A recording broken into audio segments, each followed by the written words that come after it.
Hello friends, आज हो गई 30 तारीख और आज की इस वीडियो में हम जानेंगे देश दुनिया की तमाम सबसे बड़ी खबरें। तो सबसे पहली खबर निकल के आ रही है, हाथरस गैंगरेप को लेकर बेटी को आखिरकार हल्दी लगाकर देहरी से विदा करने दो, पर पुलिस ने चिंता को लगा दी आग। जानेंगे इस खबर को भी विस्तार से इस वीडियो के अंदर। साथ ही अगली खबर निकल के आ रही है, बिहार चुनाव से लेकर न एनडीए न महागठबंधन, तो कहां जाएंगे चिराग पासवान, इन 4 विकल्पों में कौन सा चुनेंगे राम विलास के लाल। इन तमाम चीजों को जानेंगे विस्तार से इस वीडियो के अंदर। साथ ही आपको बताएंगे आज से बदल गए हैं डेबिट कार्ड और क्रेडिट कार्ड से जुड़े नियम। जी हां, अगर आप भी क्रेडिट कार्ड या डेबिट कार्ड का इस्तेमाल करते हैं तो आज ये जी हां दोस्तों वीडियो में आपको जानकारी मिलेगी कि कौन कौन से नए नियम आ चुके हैं। तो आप इस वीडियो के साथ बने रहिएगा। अगली खबर आ रही है बाबरी मस्जिद के वर्डिक्ट के लिए। जी हां दोस्तों, बाबरी फैसले से पहले वेदांती, हाँ मैंने ही ढांचा तोड़वाया, फांसी भी हो तो मुझे कोई गम नहीं। जानेंगे इस खबर को भी विस्तार से इस वीडियो के अंदर। साथ ही आपको बताएंगे कोरोना की मार में 28,000 कर्मचारियों की छटनी करेगी यह कंपनी। जी हाँ दोस्तों, लगातार देश में बेरोजगारी की जो समस्या है वो बढ़ती ही जा रही है और इसी बीच एक और बड़ी खबर निकल के आ गई कि 28,000 नए कर्मचारी बेरोजगार होंगे। जानेंगे इस खबर को भी विस्तार से इस वीडियो के अंदर। तो सबसे पहले हम बात कर लेते हैं जी हाँ दोस्तों आज की सबसे बड़ी अपडेट जो है कोरोना महामारी को लेकर। जी हाँ दोस्तों, कोरोना महामारी देश में इस समय पूरी तरह से जो है छा चुकी है और जहाँ जहाँ देखें तो वहाँ पे कोरोना के मामले जो है दिन प्रतिदिन जो है चौगुनी के हिसाब से जो है बढ़ रहे हैं। आंकड़ों पे अगर नजर डालते हैं तो आंकड़ों के हिसाब से 13 लाख से ज्यादा आंकड़े सिर्फ एक राज्य यानी कि महाराष्ट्र में है, जहां पे मरने वालों की संख्या 35,751 के करीब पहुंच चुकी है। बात करें पूरे देश में तो 60 लाख से ऊपर मामले हो चुके हैं। जी हाँ दोस्तों, 60 लाख से ज्यादा मामले अभी तक भारत में रजिस्टर्ड किए जा चुके हैं। मरने वालों की संख्या करीब 1 लाख के पहुंच चुकी है, जो भारत में बताता है कि किस प्रकार भारत में जो है कोरोना वायरस से निपटने की सारी जो चीजें की थी वो पूरी तरह से विफल हो चुकी। सरकार के द्वारा, केंद्र सरकार के द्वारा, राज्य सरकारों के द्वारा जो भी नियम पाले गए थे सब कुछ जो है धरे के धरे रह गए, क्योंकि कोरोना महामारी रुकने का नाम नहीं ले रही है। तो चलते हैं अगली खबर की तरफ। जी हाँ दोस्तों, अगली सबसे बड़ी खबर निकल के आ रही है बिहार चुनाव को लेकर। बिहार चुनाव को लेकर लगातार जी हाँ दोस्तों अटकलें निकल के आ रही है और इसी बीच एक बहुत बड़ी खबर आ रही है कि ना एनडीए में जाएंगे ना महागठबंधन, तो कहां जाएंगे चिराग पासवान। जी हाँ दोस्तों, इन 4 विकल्पों में से एक विकल्प तो उन्हें चुनना ही होगा। बात करें बिहार विधानसभा चुनाव 2020 में लोक जनशक्ति पार्टी यानी एलजेपी के डिमांड की वजह से महागठबंधन में सीट शेयरिंग का मुद्दा उलझा हुआ है। एलजेपी के राष्ट्रीय अध्यक्ष चिराग पासवान ने समेत पार्टी के कई नेताओं ने कार्यकर्ताओं से 143 सीटों पर तैयारी करने को कहा। इस वक्त बिहार की राजनीति जिस रूप में दिख रही है उससे तो यही लगता है कि चिराग पासवान बिना गठबंधन के चुनाव में नहीं उतरेंगे। चिराग पासवान पहले से ही कह चुके हैं कि वह महागठबंधन में नहीं जाएंगे। अगर वह एनडीए में भी अलग होते हैं तो उनके पास क्या विकल्प होंगे, चिराग पासवान किन विकल्पों पर विचार कर सकते हैं, जानते हैं इसको विस्तार से। जी हाँ दोस्तों, बात करें चिराग पासवान के पास पहला विकल्प है एनडीए में बीजेपी एलजेपी को 30 से 32 सीटों देने को। हालांकि चिराग पासवान 42 सीटों में से कम पर तैयार नहीं दिख रहे हैं। सूत्रों का कहना है कि चिराग पासवान सीट को लेकर आज अंतिम निर्णय ले सकते हैं। बीजेपी ने चिराग से कहा कि बुधवार शाम तक वह अपने स्टैंड क्लियर करेगी। सूत्रों का कहना है कि अगर एलजेपी आज सीट शेयरिंग पर अपनी अंतिम राय नहीं देती तो बीजेपी और जेडीयू अपने अपने हिस्सों की सीटों का ऐलान कर देगी। चिराग पासवान के पास दूसरा विकल्प क्या है? चिराग पासवान के पास दूसरा विकल्प यह है कि वह एनडीए से अलग हो जाए, उसके बाद वह बिहार में उन सीटों पर प्रत्याशी न उतारे जहां बीजेपी के उम्मीदवार होंगे। इस लिहाजे से एलजेपी के ज्यादा सीटों पर प्रत्याशी उतारने का सपना भी पूरा हो जाएगा और केंद्र में बीजेपी के साथ उसका गठबंधन भी बना रहेगा, क्योंकि चिराग पासवान लगातार कहते हैं कि उनका गठबंधन बीजेपी के साथ है, न कि जेडीयू के साथ। जेडीयू के नेता इस बात को दोहराते रहते हैं। तीसरा विकल्प है कुशवाहा और मायावती के गठबंधन को मजबूत करे चिराग पासवान के सामने तीसरा विकल्प यह दिखता है कि वह उपेंद्र कुशवाहा और मायावती के मिलकर गठबंधन की तैयारी हो जाए। महागठबंधन से अलग होने के बाद उपेंद्र कुशवाहा एनडीए में जाना चाहते थे, लेकिन बात नहीं बन पाई। इसके बाद उन्होंने मायावती की बीएसपी के साथ गठबंधन किया। इस गठबंधन में अगर चिराग पासवान आते हैं तो चुनाव परिणाम में कोई बड़ा फेरबदल देखने को मिल सकता है।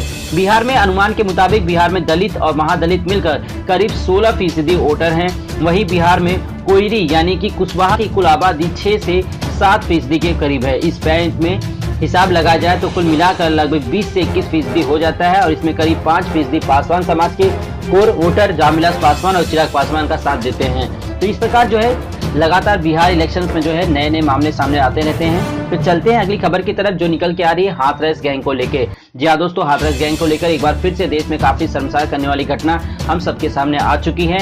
हाथरस गैंग पीड़िता के शव को आधी रात हुआ दाह संस्कार, पुलिस पर जबरन चिता जलवाने का लगा आरोप। घर वालों ने जाहिर किया खौफ, भाई का आरोप जबरन सहमति पत्र पर करवाए गए हस्ताक्षर, पुलिस ने की थी धक्का मुक्की।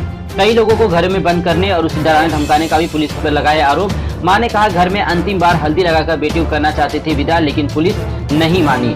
उत्तर प्रदेश के हाथरस जिले में गैंगरेप को शिकार हुई 19 वर्षीय युवती के शव को मंगलवार रात पुलिस ने दाह संस्कार कर दिया और पीड़िता का शव देर रात गांव पहुंचा। ग्रामीणों के भारी विरोध के बीच उसकी चिता जला दी गई। मां चीखती रही बेटी का शव उन लोगों को सौंपा जाए। वह बिलखती रही बेटी को अपनी देरी से हल्दी लगाकर विदा करूंगी, लेकिन पुलिस ने किसी की नहीं सुनी। हैरानी वाली बात यह है कि पुलिस ने लड़की का दाह संस्कार करने के बाद उसके घर वालों को ही नहीं बताई। पुलिस की कार्यप्रणाली को लेकर चारों तरफा हमले हो रहे हैं। इधर यूपी सरकार ने इस मामले में SIT जांच गठित कर दी है। लगातार जी हाँ दोस्तों, देश में कुछ न कुछ घटना जो है महिलाओं के खिलाफ होते रहते हैं और सरकारें जो है एक न एक जो है गठित करती रहती हैं, लेकिन इसका कोई हल नहीं निकाल पा रहे। देखते हैं आखिरकार अब योगी सरकार इस मामले में कितना आगे कार्रवाई कर सकती है। तो चलते हैं अगली खबर की तरफ। जी हाँ दोस्तों, अगली सबसे बड़ी खबर निकल के आ रही है डेबिट कार्ड और क्रेडिट कार्ड से जुड़े नियम को लेकर। अब आपको क्रेडिट कार्ड, जी हाँ दोस्तों, डिजिटल फ्रॉड पर अंकुश लगाने के लिए अब एक रिजर्व बैंक ने 30 सितंबर से एक नया नियम लागू किया है। रिजर्व बैंक के नियम में क्या किया गया है कि मुताबिक आज से यूजर्स को अपने डेबिट और क्रेडिट कार्ड के लिमिट सेट करना होगा। यानी यूजर्स को ATM और POS मशीन पर ऑनलाइन पैसे ट्रांसफर करने और ऑनलाइन खरीदारी की लिमिट तय करनी होगी। कार्ड होल्डर से ये limit net banking, mobile banking या फिर बैंक ATM पर जाकर तय कर सकते हैं। जी हाँ दोस्तों, RBI के नए नियम के मुताबिक डेबिट और क्रेडिट कार्ड यूजर्स को इंटरनेशनल ट्रांजैक्शन, ऑनलाइन ट्रांजैक्शन और कॉन्ट्रैक्टलेस ट्रांजैक्शन को लेकर प्रेफरेंस दर्ज कराना होगा। जिन कस्टमर्स को नया कार्ड जारी किया जाएगा उन्हें हर सेवा के लिए रजिस्ट्रेशन करना होगा। कार्ड जारी करने के दौरान इसमें केवल ATM और POS मशीन के डोमेस्टिक रजिस्ट्रेशन को ही जो है सुविधा दी जाएगी। अन्य तरह की सुविधाओं के लिए उन्हें रजिस्ट्रेशन करना पड़ेगा।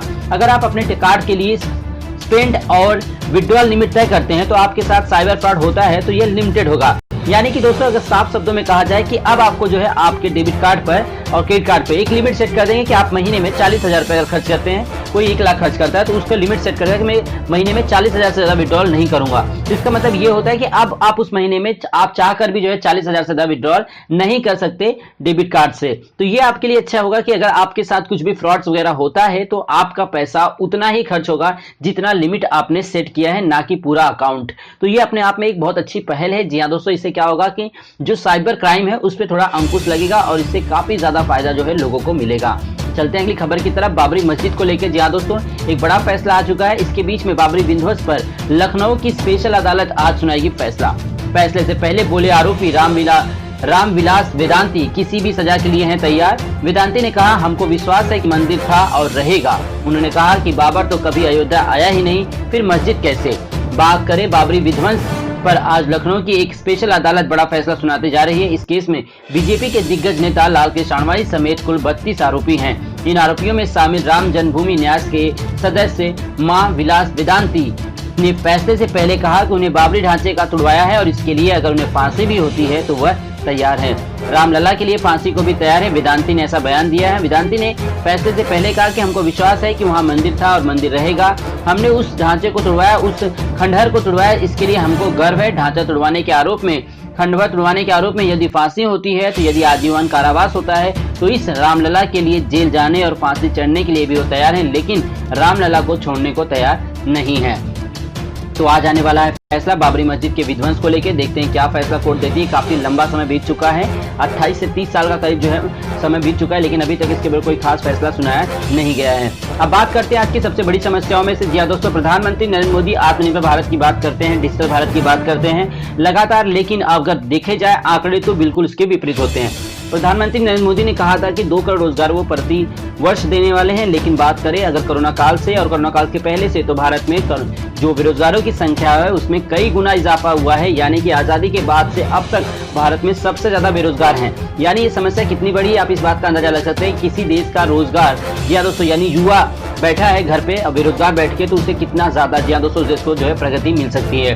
बात करें जीडीपी को लेके तो भारत की जीडीपी -23% लुढ़क गई, जो पूरी दुनिया में सबसे ज्यादा थी। यानी कि भारत जैसे देश में जहां पे 1.3 बिलियन जी दोस्तों लोग हैं, उसके बावजूद भारत में अगर जीडीपी -28% में है तो आप समझ सकते हैं कि देश की प्रगति किस हद तक नीचे गिर चुकी है। इसी बीच एक और बड़ी खबर निकल के आ रही है कि 28,000 कर्मचारियों को छटनी करेगी यह कंपनी। कौन सी है कंपनी? जी दोस्तों, कोविड-19 की महामारी के कारण पूरी दुनिया में कारोबारी बुरी तरह से प्रभावित हो चुका है। अमेरिका की दिग्गज कंपनी वॉल्ट डिज्नी ने 28,000 कर्मचारियों को निकालने की घोषणा की है। इनमें से अधिकांश कर्मचारी थीम पार्क्स में काम करते हैं। अमेरिका इस महामारी में सबसे अधिक प्रभावित है।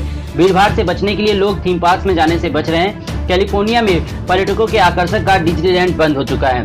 कंपनी का कहना है कि जिन कर्मचारियों को निकालने की तैयारी है उनमें 2/3 पार्ट टाइम वर्कर हैं। इस साल की शुरुआत में जब कोरोना का प्रकोप फैलना शुरू हुआ तो डिज्नी ने पूरी दुनिया में अपने थीम पार्क बंद कर दिए थे।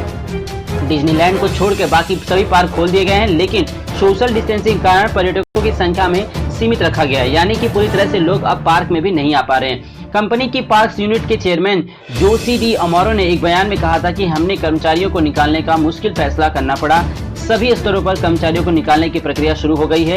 कर्मचारियों को भेजे पत्र में उन्होंने कहा कि मैनेजमेंट ने खर्च कम करके प्रोजेक्ट बंद करके और ऑपरेशंस को दुरुस्त करने की छटनी से बचने का पूरा प्रयास किया है, लेकिन इन उपायों से बात नहीं बनी, इसलिए कंपनी को छटनी का फैसला करना पड़ा। तो देश में जहाँ दोस्तों पूरी दुनिया में जो है बेरोजगारी जो है अपनी चरम सीमा पर पहुंच चुकी है, लेकिन अगर बात करें आंकड़ों को लेकर तो भारत में सबसे ज्यादा इस समय आंकड़े खराब है बेरोजगारी को लेकर। तो दोस्तों चलते हैं आज की सबसे बड़ी खबर की तरफ। जहाँ दोस्तों दीपिका पादुकोण के ऊपर जहाँ दोस्तों लगा है ड्रग्स का आरोप और अब उनसे जो है एनसीबी की पूछताछ लगातार चलती जा रही है और नए नए मामले जो है सामने निकल कर आ रहे हैं। तो जी हाँ दोस्तों बात करें सुशांत सिंह राजपूत केस को लेकर जांच होना शुरू हुई थी, उसके बाद से अब तक जो है नए नए खुलासे होते गए। रिया चक्रवर्ती को ड्रग्स के मामले में जेल पर भी भेजा जा चुका है जी हाँ दोस्तों, और नए नए बॉलीवुड सेलिब्रिटी जो है सामने आ रहे हैं। ड्रग्स के मामले पर दीपिका पादुकोण के निकले आंसू, क्या हो गई उनकी हालत। जी हाँ दोस्तों दीपिका पादुकोण के जो है एनसीबी के सवालों में जो है पूरी तरह से फंस चुकी हैं, ये हम आपको बताएंगे, लेकिन इससे पहले जान लेते हैं कि दीपिका का इमोशनल बैकग्राउंड कैसे हुआ। एनसीबी ने पूछताछ के दौरान ड्रग्स लेने से जुड़े सवाल पूछे,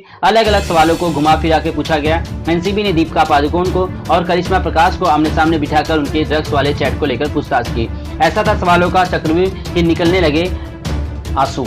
एनसीबी के अधिकारियों को दोनों ने ही एक ही कहानी बताई। वीड के बवाल पर कहा कि ये साधारण रोल्ड सिगरेट थी जिसमें तंबाकू भरकर पिया जाता है, कोड में इसे हैश और वीड कहा जाता है। दीपिका पादुकोण पहले तो सवालों पर घबरा गई और गोलमोल जवाब देती रही, फिर सवालों पर चुप हो गई और जब सवाल थमे नहीं तो दीपिका के आंसू ही निकल गए। ड्रग्स लेने के मामले में दीपिका पादुकोण से नारकोटिक्स कंट्रोल ब्यूरो ने यानी कि एनसीबी ने ऐसे सवाल पूछे कि दीपिका रो पड़ी, उनके आंसू छलक गए। सूत्रों के मुताबिक ड्रग्स लेने के आरोप पर एनसीबी के सवालों ने दीपिका को रुला दिया। पूछताछ के दौरान दीपिका को एक से ज्यादा बार रोना पड़ा। जो बात दीपिका को नहीं बता रही थी वो सच अब एनसीबी दीपिका के मोबाइल से निकालने जा रही है। ईडी ने एनसीबी से मामला दर्ज करवाया। ईडी ने दीपिका और उनकी मैनेजर की साल 2017 में ड्रग चैट पाए जाने के बाद एनसीबी से मामला दर्ज करने के लिए कहा था, जिसके बाद एनसीबी ने मामला दर्ज कर लिया है। क्या हुआ है जी हाँ दोस्तों जानेंगे इस खबर को भी। सूत्रों के मुताबिक बताया जा रहा है कि दीपिका का फोन एनसीबी के ने जब्त कर लिया। दीपिका का फोन इस वक्त एनसीबी के पास है। इसलिए ऐसा हुआ क्योंकि दीपिका के जवाबों से एनसीबी के अधिकारी संतुष्ट नहीं है, इसलिए उन्होंने जो है दीपिका पादुकोण के फोन को जब्त कर लिया और उससे जांच करना शुरू कर दिए हैं। सूत्रों के मुताबिक एनसीबी ने दीपिका पादुकोण, सारा अली खान, श्रद्धा कपूर, रकुलप्रीत सिंह, करिश्मा प्रकाश, सिमोन खम्बाटा और जया शाह के फोन अपने कब्जे में ले लिए हैं। अब इनके फोन का डेटा रिकवर किया जाएगा। सूत्रों के अनुसार यह बताया जाता है कि ड्रग्स मामले में गिरफ्तार ड्रग पेडलर के उर्फ करमजीत ने एनसीबी से पूछताछ में 50 लोगों के नाम बताए हैं और जब्त किए गए फोन का डेटा रिकवर कर एनसीबी उन नामों का मिलाना चाहती है। करमजीत ने 50 नाम का खुलासा किया जिसमें बॉलीवुड में हड़कंप मच चुका है, क्योंकि अब कुछ और नामों को जो है एक्सपोज होने का डर है। राकेश अस्थाना पहुंचे हैं मुंबई। सूत्रों के मुताबिक एनसीबी के डीजी राकेश अस्थाना खुद मुंबई में मौजूद है और अपनी दिल्ली टीम और मुंबई टीम के साथ अहम बैठक करने के लिए खास तौर पर पहुंचे हैं। बॉलीवुड ड्रग्स कनेक्शन मामले को लेकर हुई बैठक अहम मानी जा रही है। लगातार जी हां दोस्तों बॉलीवुड में अब तक 20 लोग गिरफ्तार हो चुके हैं इस ड्रग्स मामले को लेकर। सुशांत सिंह राजपूत की हत्या के मामले की जांच करने आई सीबीआई और एनसीबी की जी हां दोस्तों दोनों टीमों ने मिलकर आखिरकार बॉलीवुड में इस भंडाफोड़ को जो है पकड़ लिया है। जी हां दोस्तों कि किस प्रकार पूरा बॉलीवुड जो है ड्रग्स की लत में आ चुका है और जी हाँ पुलिस के नाक के नीचे जो है इतना बड़ा कारोबार चल रहा था और अब फाइनली जो है अब ये गिरफ्त में आ चुके हैं। अब देखते हैं इन 50 नामों में बड़े बड़े कलाकार कौन हो सकते हैं, क्योंकि दीपिका पादुकोण ए ग्रेड की हीरोइन थी, टॉप एक्ट्रेस थी। जी हाँ दोस्तों उनकी सारी पिक्चरें जो है सुपर हिट होती थी, आपने देखा ही होगा। तो दोस्तों आज के लिए इतना ही, उम्मीद करता हूँ आज का वीडियो आपको पसंद आया होगा। रेलवे से जुड़ी तमाम खबरों के लिए जी हाँ दोस्तों